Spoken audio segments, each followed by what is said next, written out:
Formal nang nanumpa sa tungkulin si Police Brigadier General Nestor Babagay Jr. bilang bagong Regional Director ng Police Regional Office 5 sa ginanap na turnover of office ceremony sa Camp Olal, Legazpi City, Albay. Alamin ang mga naging kaganapan mula kay Police Staff Sergeant Tadeus Quintana. Na nagawa ang turnover and assumption of office ceremony sa Camp Simeon A. Olal, Legazpi City, kung saan formal na umupo si Police Brigadier General Nestor Babagay Jr. bilang Acting Regional Director ng Police Regional Office 5. Ipinasa ni outgoing Regional Director Police Brigadier General Andre P. Dizon ang responsibilidad at watawat ng PRO 5 sa harap ng mga opisyal, kawani at bisita bilang simbolo ng tiwala, pananagutan at patuloy na paglilingkod sa rehiyon. Pusong pasalamatan ang naging instrumento ng ating may kapal para maging abdi ako ng PRO 5. Unang-una, pasasalamat sa Pangulong Ferdinand Bongbong Marcos Jr. Ganon din sa ating dating DILG Secretary Binhar Avalos at sa kasalukuyang Secretary Janvit Remulla. Tatlo din pong CPNP ang nagtiwala sa atin.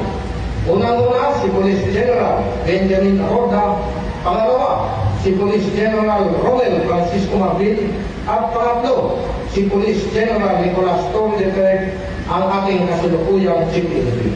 Kinilala rin ang kanyang pamumuno sa pagpapatibay ng kampanya laban sa kriminalidad at pagsusulong ng makatao at maayos na serbisyo sa publiko. Ang seremonya ay pinangunahan ni PNP Chief Police General Nicolas D. Torre III na kinatawanan ni Police Lieutenant General Jose Melesio C. Nartates Jr., Deputy Chief PNP for Administration. Sa kanyang mensahe, binigyan diin ni Police Lieutenant General Nartates ang kahalagahan ng matatag na pamumuno sa pagpapatuloy ng advokasya ng PNP tungo sa mapayapa at ligtas na pamayanan. Of excellence and professionalism within the Philippine National Police.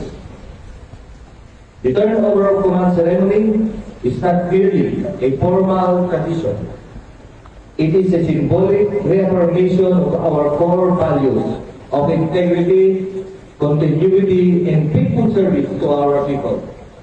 Samantala, mainit namang tinanggap ng PRO 5 si Police Brigadier General Babagay Jr. na kinilala sa kanyang malawak na karanasan sa iba't ibang posisyon sa PNP at sa kanyang maayos na record sa pamumuno. Ipinahayag niya ang kanyang hangaring ipagpatuloy at higit pang paigtingin ang mga programang inulunsad ng kanyang naunang opisyal upang matiyak ang kapayapaan at kaayusan sa rehiyon. Sir, I am very honored and grateful to be given this chance to serve my fellow Bicolanos.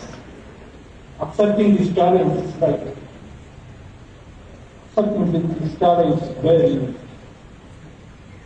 challenging. An attestation that I can do more than what is required. To serve my countrymen, to keep them safe and secure.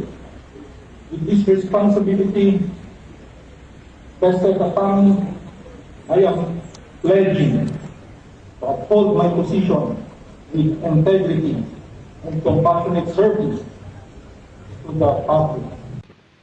Mula dito sa Legazpi City, Albay, ako ang PNN Correspondent, Police Staff Sergeant Quintana, alagad ng patas, tagataguyod ng Balitang Pulis.